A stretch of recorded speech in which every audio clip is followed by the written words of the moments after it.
Tip makes an experiment in magic. The boy, small and rather delicate in appearance, seemed somewhat embarrassed at being called father by the tall, awkward, pumpkin-headed man. But to deny the relationship would involve another long and tedious explanation. So he changed the subject by asking abruptly, "Are you tired?" "Of course not," replied the other.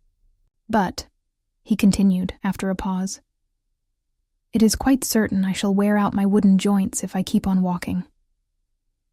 Tip reflected as they journeyed on that this was true. He began to regret that he had not constructed the wooden limbs more carefully and substantially. Yet how could he ever have guessed that the man he had made merely to scare old Mombi with would be brought to life by means of magical powder contained in an old pepper box? So he ceased to reproach himself and began to think how he might yet remedy the deficiencies of Jack's weak joints. While thus engaged, they came to the edge of a wood, and the boy sat down to rest upon an old sawhorse that some woodcutter had left there. "Why don't you sit down?" he asked the Pumpkinhead. "Won't it strain my joints?" inquired the other. "Of course not. It'll rest them," declared the boy. So Jack tried to sit down, but as soon as he bent his joints farther than usual, they gave way altogether, and he came clattering to the ground with such a crash that Tip feared he was entirely ruined. He rushed to the man, lifted him to his feet, straightened his arms and legs, and felt of his head to see if by chance it had become cracked. But Jack seemed to be in pretty good shape after all, and Tip said to him, "I guess you'd better remain standing hereafter. It seems the safest way." "Very well, dear father, just as you say," replied the smiling Jack, who had been in no wise confused by his tumble. Tip sat down again.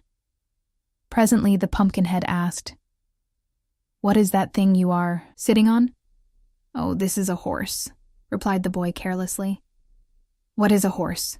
demanded Jack. "A horse? Why, there are two kinds of horses," returned Tip, slightly puzzled how to explain. "One kind of horse is alive and has 4 legs and a head and a tail, and people ride upon its back." "I understand," said Jack cheerfully. "That's the kind of horse you are now sitting on." "No, it isn't," answered Tip promptly. "Why not? That one has 4 legs and a head and a tail." Tip looked at the sawhorse more carefully and found that the Pumpkinhead was right. The body had been formed from a tree trunk, and a branch had been left sticking up at one end that looked very much like a tail. In the other end were 2 big knots that resembled eyes, and a place had been chopped away that might easily be mistaken for the horse's mouth. As for the legs, they were 4 straight limbs cut from trees and stuck fast into the body, being spread wide apart so that the sawhorse would stand firmly when a log was laid across it to be sawed. "This thing resembles a real horse more than I imagined," said Tip, trying to explain. "Batarial horse is alive, and trots and prances and eats oats, while this is nothing more than a dead horse, made of wood, and used to saw logs upon. If it were alive, wouldn't it trot and prance and eat oats?" inquired the Pumpkinhead. "It would trot and prance, perhaps, but it wouldn't eat oats," replied the boy, laughing at the idea. "And of course it can't ever be alive, because it is made of wood." "So am I," answered the man. Tip looked at him in surprise. "Why, so you are," he exclaimed. "And the magic powder that brought you to life is here in my pocket." He brought out the pepper box and eyed it curiously. "I wonder," said he musingly, "if it would bring the sawhorse to life."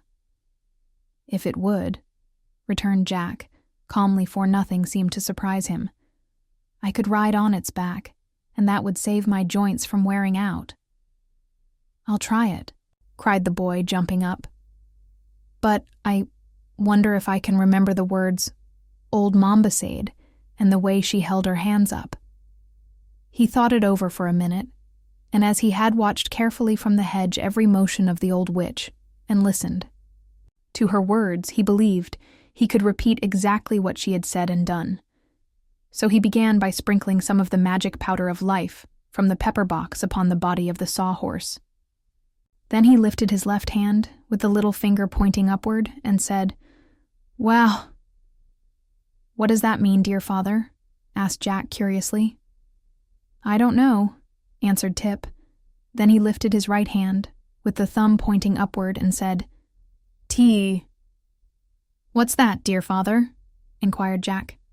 "It means you must keep quiet," replied the boy, provoked at being interrupted at so important a moment. "How fast I am learning," remarked the Pumpkinhead with his eternal smile. Tip now lifted both hands above his head, with all the fingers and thumbs spread out, and cried in a loud voice, "Pow!" Immediately the sawhorse moved, stretched its legs, yawned with its chopped-out mouth, and shook a few grains of the powder off its back. The rest of the powder seemed to have vanished into the body of the horse.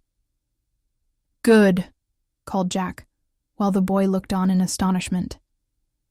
"You are a very clever sorcerer, dear father.